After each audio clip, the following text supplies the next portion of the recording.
Simplifying algebraic expressions. Our objective is to simplify and evaluate algebraic expressions.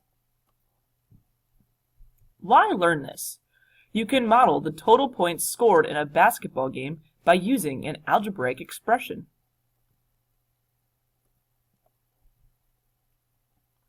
The top chart shows you some actions, the operation to go with those actions, and some possible context clues. For example, the action might be to separate into groups, the operation would be to divide, and your possible context clue would be how many in each group. Let's practice translating words into algebraic expressions.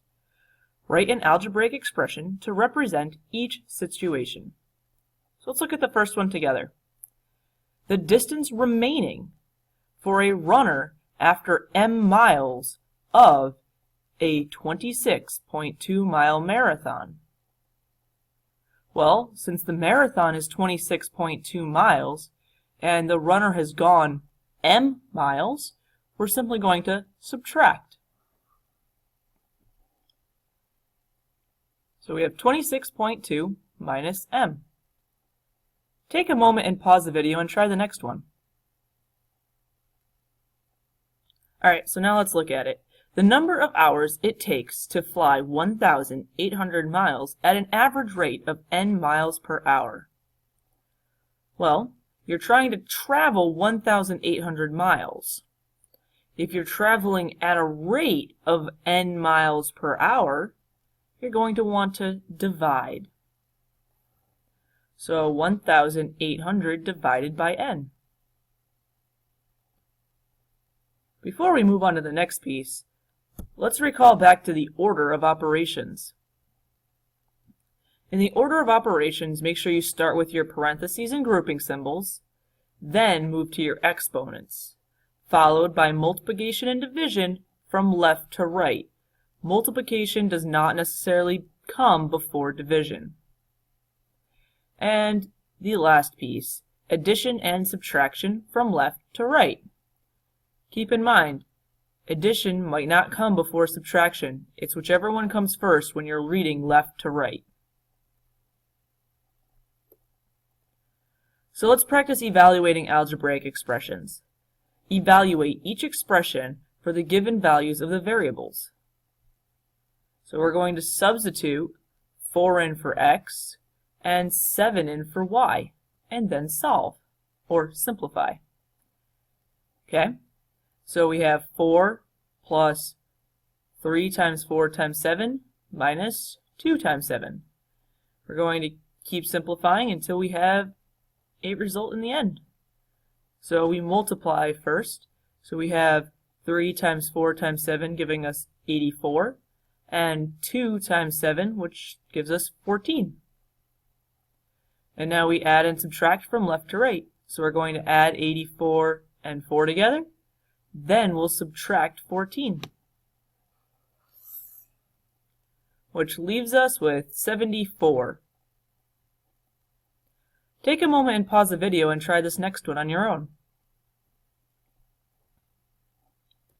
Now that you've had a chance to try this one on your own, let's try it together. So we have b being substituted in with 6, and z being substituted for 2.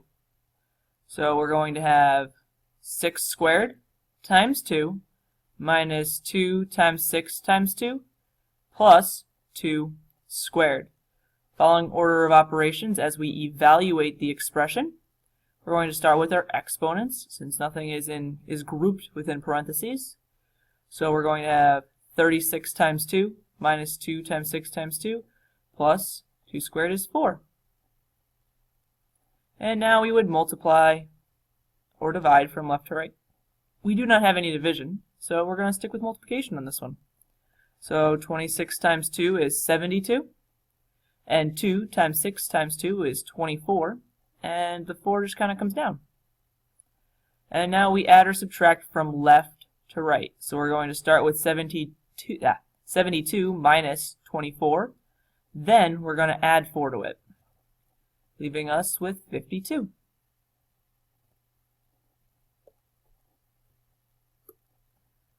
Well, what about like terms and constant terms. Like terms, you have to make sure that your variables are the same. So notice 3x squared and 4x squared are like terms. They both have the same variable and the exponent to go with it.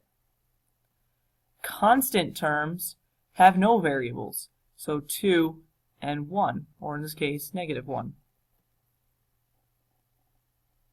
Let's try using that. So we're going to simplify each expression. We want to be able to put our like terms together. So our first set of like terms would be x squared and 7x squared. 5x and 2y cannot be combined with anything. There's no other y and there's no other x that's by itself. So therefore, we can only combine our x squared and our 7x. Which leaves us with 8x squared plus 5x plus 2y. Take a moment and pause the video and try B on your own.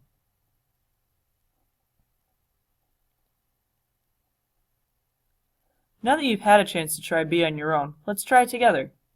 So we're going to start by distributing this B to each of the values inside the parentheses. So we have B times 5a squared and B times 2a,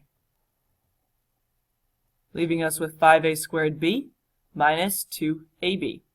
And now we're going to bring the rest of our expression down. So we have 11a squared b plus 2ab. And now it's time to combine like terms. So we have a squared b and a squared b. Those two terms can be combined together. So the 5a squared b and the negative 11a squared b will be put together. And then we have our negative 2ab and our positive 2ab. Those can be combined together. So let's look at what we have. Well, negative 6a squared b. Our negative 2ab and 2ab, they cancel each other out. And 5 minus 11 is negative 6. And that ends our lesson on simplifying algebraic expressions.